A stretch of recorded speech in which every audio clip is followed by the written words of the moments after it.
વિસાવદરની ચૂંટણી કે જે ચર્ચાનું કેન્દ્ર બની હતી તેનું હવે પરિણામ છે તે આવવા જઈ રહ્યું છે।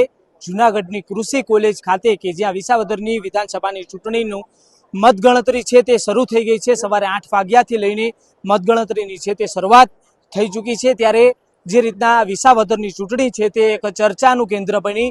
સૌપ્રથમ તો વાત કરીએ તો આપણે આમ આદમી પાર્ટી અને ભાજપની જે રીતના ત્યાં કાંટેની ટક્કર છે તે જોવા મળી।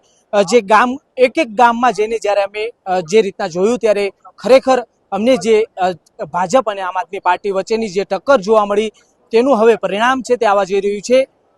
જ્યાં વાત કરીએ કે છેલ્લા ઘણા વર્ષોથી જે ભાજપ છે તે બાજી નથી મારી શકી, ત્યાં હવે ભાજપને ક્યાંક આશાનું કિરણ જોવા મળી રહ્યું છે। ત્યાં બીજી તરફ ગોપાલભાઈ પણ છે તે અત્યારે આગળ જોવા મળી રહ્યા છે આ મતગણતરીમાં। ત્યારે હવે આપણી સાથે પ્રવીણભાઈ જોડાયા છે, તેમની સાથે જ સીધી વાત કરીશું। પ્રવીણભાઈ, જે રીતના વાત કરીએ કે જ્યાં ભાજપ અત્યાર સુધીમાં છે તે છેલ્લા 15 વર્ષમાં નથી જીતી શકી, ત્યાં હવે એક ભાજપને આશાનું કિરણ દેખાયું હતું તે પણ હવે ક્યાંક ને ક્યાંક નિરાશામાં ફેરવાયું હોય તે મતગણતરીની શરૂઆતમાં લાગી રહ્યું છે। ગોપાલભાઈ આગળ જોવા મળી રહ્યા છે, શું કહેશો? ચોક્કસથી ભાજપને એવું હતું કે આ ચોમાસાની ઋતુમાં વાદળ છે એના ઉપર વરસશે વિસાવદરનું, પણ એમની વિચારધારા અને એમની વાતમાં ક્યાંક ભૂલ છે। કારણ કે વિસાવદરમાં ઊભું થયેલું વંટોળ એ વાદળ બનીને આમ આદમી પાર્ટી ઉપર વરસ્યું છે।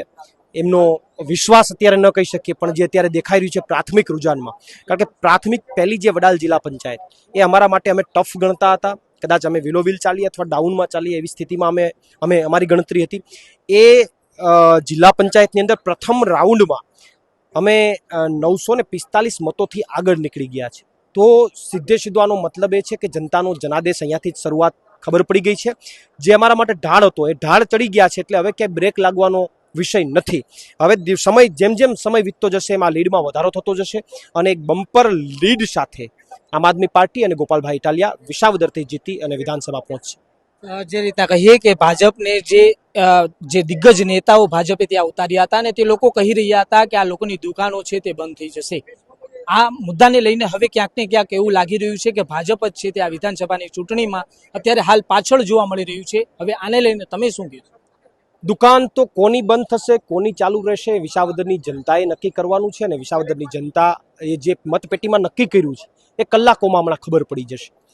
પણ બીજેપી વાળાની દુકાનો અને કોંગ્રેસ વાળાની જે દુકાનો બંધ થવાની છે એમને મારે નમ્ર અપીલ કરવી છે કે દુકાન બંધ કરી તમારી ચાવીને ક્યાંક હાચવીને મૂકજો। બાકી તમે જે ભ્રષ્ટાચારો કર્યા છે, ખોટું કર્યું છે, એને અમે ખુલ્લું પાડવાના છીએ અને આવનારા સમયમાં જનતાની સમક્ષ તમે જે સત્તાનો દુરુપયોગ કર્યો છે, તમે પોલીસ તંત્રનો દુરુપયોગ કર્યો છે, તમે દારીઓની ગાડીઓ જે ઠાલવી છે, પૈસાની રેલમછેલ કરી છે, કૂટનીતિ વાપરી છે, ગુંડાઓ બોલાવીને બોગસ કરવાનો પ્રયત્ન કર્યો છે, આ તમામ વસ્તુ વિસાવદરની જનતા જાણે છે ને એને ખુલ્લા પડવાનું કામ પણ અમે આવનારા દિવસોમાં કરવાના છીએ।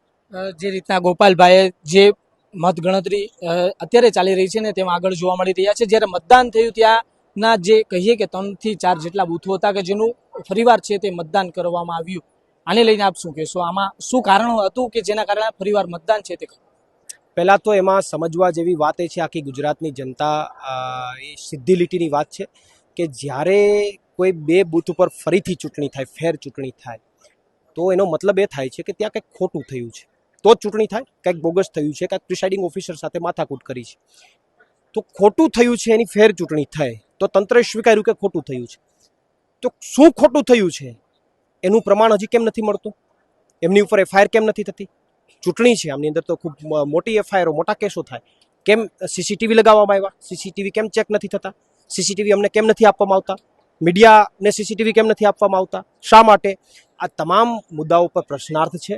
ભાજપના લોકોએ આખા તંત્રને કાબૂમાં લઈ અને ગુંડાગીરી કરવાનો પરવાનો લીધો હતો અને એ જનતાએ એની સામે ચાલીને એની સાથે બાથ ભીડીને જનતાએ આજે જે જનાદેશ આપવાની છે એ તમામ એમને ખબર પડી જશે કે ખોટું કરવાનું, દબંગાઈ કરવાનું પરિણામ શું આવશે। શું લાગે છે ગોપાલભાઈ છે તે એક મોટી લીડથી જીતશે ખરી આ વિધાનસભાની? ખૂબ મોટી બમ્પર લીડથી જીતશે। એટલા માટે હું આપને આશા વ્યક્ત કરી શકું કે જ્યારે સ્વયંભૂ લોક જુવાળ હોય, જ્યારે ઓપરેશનોથી લેવાયેલા મતો નહીં, પણ જ્યારે સ્વયંભૂ લોક જુવાળ હોય, એમને કોઈ આંકડાઓમાં કેલ્ક્યુલેટ ન કરી શકાય, એમના સેટઅપ ન કરી શકાય કે એટલા મતો આવશે। સ્વયંભૂ લોક જુવાળ જે છે એ બમ્પર મતમાં પરિણમશે અને આમ આદમી પાર્ટી ગોપાલભાઈ બમ્પર મતોથી જીતશે અને ભાજપના 30% લોકોએ પણ આમ આદમી પાર્ટીને મતો આપ્યા છે। જે રીતના આપ કહી રહ્યા છો કે ભાજપના જ લોકોએ આમ આદમી પાર્ટીને મત આપ્યા છે, તો શું લાગે છે ભાજપનું જ સંગઠન છે તે ભાજપથી નારાજ છે ખરી? ચોક્કસથી નારાજ છે, બહુ મોટી લેવલે નારાજ છે અને આ ચૂંટણીમાં આપણે જોયું પણ છે. અને નારાજગી એ લેવલની છે કે હવે પાડી દેવા છે, બીજેપીને પાડી દેવી છે, એ લેવલની નારાજગી છે. અને લોકોએ ખૂબ સાયલન્ટલી આમ આદમી પાર્ટીને અને ગોપાલભાઈને મત આપ્યા છે. ગોપાલભાઈની ઉપર જે આશા રાખી છે તે આશા ઉપર ગોપાલભાઈ ખરા ઉતરશે ખરી? 110% ખરા ઉતરશે. જ્યારે સત્તા નહોતી ત્યારે લડતા હતા, જ્યારે સત્તા નહોતી, જ્યારે ધારાસભ્ય નહોતા ત્યારે જનતા માટે અવાજ ઉઠાવીને ખરા ઉતરતા હતા. તો હવે તો જનતાએ વિશ્વાસ આપ્યો છે, તો આમના કરતાં પણ વિશેષ તાકાતથી ખરા ઉતરશે. જે ચોક્કસથી જે રીતના આ દ્રશ્યો પણ હું આપને દેખાડીશ કે જે કૃષિ કોલેજ આવેલી છે કે જે આગળ અત્યારે મતગણતરી છે તે સવારે 8 વાગ્યાથી ચાલી રહી છે. તે મતગણતરીની અંદર છે તે અત્યારે આમ આદમી પાર્ટીના ઉમેદવાર ગોપાલભાઈ છે તે આગળ જોવા મળી રહ્યા છે. આ જે રીતના કહીએ કે ચૂંટણી તો 3 પક્ષો લડી રહ્યા હતા, કોંગ્રેસ, આમ આદમી પાર્ટી અને ભાજપ, ત્રણેય પક્ષના ઉમેદવારો છે તે ચૂંટણી લડી રહ્યા હતા. પરંતુ જે ચર્ચાનું કેન્દ્ર હતું તે ગોપાલભાઈ ઇટાલિયા અને કિરીટભાઈ, આ બંને ઉમેદવાર છે તે ચર્ચાનું કેન્દ્ર બન્યા હતા. અને આ બંને ઉમેદવાર વચ્ચે જે રીતના કાટેકી ટક્કર છે તે જોવા મળી હતી.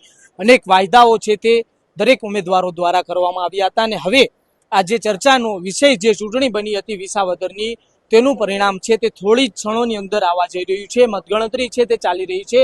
ત્યારે જે આમ આદમી પાર્ટીના પ્રવીણભાઈ જે આપણી સાથે જોડાયા હતા તેમણે કહ્યું કે જો આ મતગણતરીની અંદર છે તે વિધાનસભા સુધી ગોપાલભાઈ પહોંચે છે તો જે વિસાવદરની જનતાએ ગોપાલભાઈ પાસે જે અપેક્ષાઓ રાખી છે તેની ઉપર ગોપાલભાઈ છે તે ખરા ઉતરશે, તેની અમે 110% છે તે ગેરંટી આપી રહ્યા છે. આવું તેમના એક આમ આદમી પાર્ટીના પ્રવીણભાઈ દ્વારા છે તે કહેવામાં આવ્યું છે. ત્યારે જે અત્યારે ચર્ચાનું કેન્દ્ર જે ચૂંટણી બની હતી તેનું પરિણામ છે તે અત્યારે થોડી ક્ષણોની અંદર છે તે હવે નક્કી થવા જઈ રહ્યું છે. મતગણતરી છે તે અત્યારે ચાલી રહી છે. સૌપ્રથમ જે મતગણતરીની શરૂઆત થઈ છે આમ આદમી પાર્ટી ક્યાંક આગળ છે તે જોવા મળી રહી છે. ને ચોક્કસથી જે રીતના વાત કરીએ તો આપણે અત્યાર સુધીમાં છે તે ભાજપને આ વિસાવદરની સીટ જીતવી ખૂબ જ મુશ્કેલ છે તે પડી હતી.